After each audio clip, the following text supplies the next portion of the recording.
The worst way fighters have lost their belt. Fighters lose all the time. It's a part of MMA, but these fighters specifically lost it in the worst and most embarrassing ways possible. Stuff that goes beyond getting knocked out, submitted, or losing on the scorecards. First up is Charles Oliveira against Justin Gaethje. Now, he may have won the fight, but he lost his belt on the scale. And there's a lot of controversy about this. A lot of the fighters said that the scales were messed up. They weighed it in the back. They were on weight. And when they went on the scale, their weight was different. I mean, could you imagine going through a training camp, a brutal weight cut? We know how much weight Charles Oliveira has to cut. He's one of the biggest lightweights on the roster. You do the weight cut perfect. You weigh in the back. And when you get on the scale, you're half a pound over and there's nothing you can do about it. And you have to go face Justin Gaethje anyway, and the title isn't even on the line. I think that this is one of the worst ways you could lose the belt. Next up, we have Petr Yan versus Aljamain Sterling. Petr Yan was on his way to defeating and possibly finishing Aljamain Sterling as he was getting more tired and losing the fight as it went on. Aljamain went on one knee and Petr Yan was visibly confused, and he looked to his corner for advice, and I guess he misheard them and threw a knee that ended his title reign and really altered his career. If he doesn't throw that knee, he could have had so many more title defenses,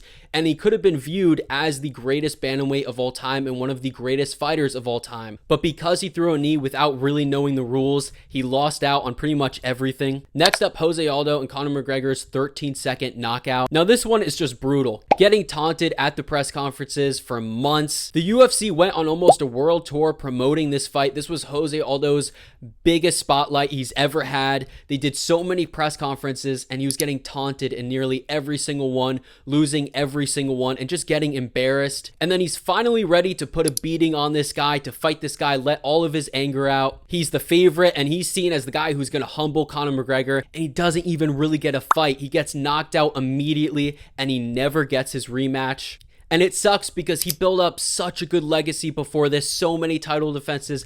I believe he was the pound for pound #1 fighter, just to be known as the guy who got knocked out by Conor McGregor. Now, obviously, he's one of the greatest of all time. He has a much bigger legacy than just the McGregor fight. But for the casuals who don't really watch the UFC, this is sadly what he's known as. Next up, Leon Edwards versus Kamaru Usman, the rematch. Now, Usman was winning nearly the entire fight. He was up 3-1 on every single scorecard, and he was less than a minute away from keeping his title, and he loses by a Hail Mary head kick. Now, what makes this so much worse is what was on the line for Kamaru Usman. One, he got so many records taken away from him. He got his never been taken down record. He got that stolen by Leon. If he wins this fight, he's going to tie Anderson Silva's win record with 16 wins in a row. I believe he may have even come close to tying GSP's title defense record in welterweight. And he had so many big fights ahead of him. He was going to face Khamzat Chimaev. He wanted to face Jan Blachowicz at 205. The Conor McGregor fight. There was so much on the line with winning this bout, and he was so close to doing it. And not only did he lose, he got knocked out in front of his daughter, which just was awful. And after this, he didn't win another fight until 2025,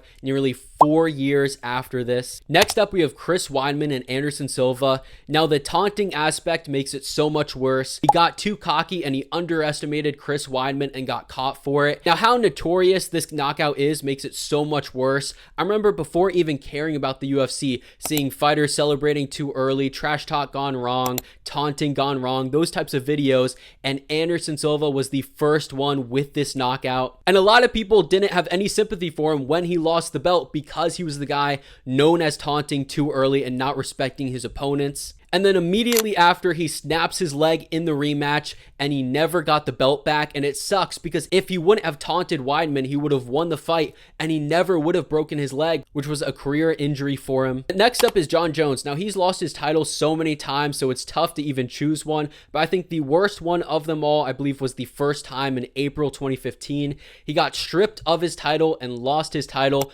because I believe he hit a pregnant lady when she was in her car and then ran away. This just made a mockery of Jon Jones, a mockery of the sport. It made him look like an awful person, which he is, and was just seen overall as a horrible human being afterwards. And it kind of broke the barrier where people were finally starting to realize Jon Jones is not a good person. And then the second most embarrassing probably was the Tom Aspinall one, losing your belt for retirement when really you just were scared to face Tom Aspinall and you knew you were going to get knocked out. That also was pretty embarrassing. He also lost his title multiple times because he popped for PEDs. Next up, we have a few more unknown known cases in WMMA. Germaine de Randamie was the first featherweight champion in WMMA, and she was supposed to face Chris Cyborg for the belt, and she just straight up said no. Now, her reasoning was because Cyborg was known to take PEDs, which is understandable, but to just straight up say, I'd rather lose my belt than fight her is just insanity, and it was pretty embarrassing. It kind of was like John Jones versus Tom Aspinall, where the fighter was just clearly scared to lose, and they'd rather just give up their belt and not take the fight than actually lose the belt during their fight. Next up, we have Nicco Montano. She was the first ever 125 champion for WMMA, and she won it during the Ultimate Fighter. However, in less than a year, she would be stripped and never defended her title. She continuously missed weight and was supposed to fight Valentina Shevchenko, and the fight never happened. And then after she won the title, she only fought one more time in her career at 135 after she was forced to move up and lost to Juliana Pena. She would never fight again, and that was the end of her career. And she's kind of known as the worst UFC champion of all time.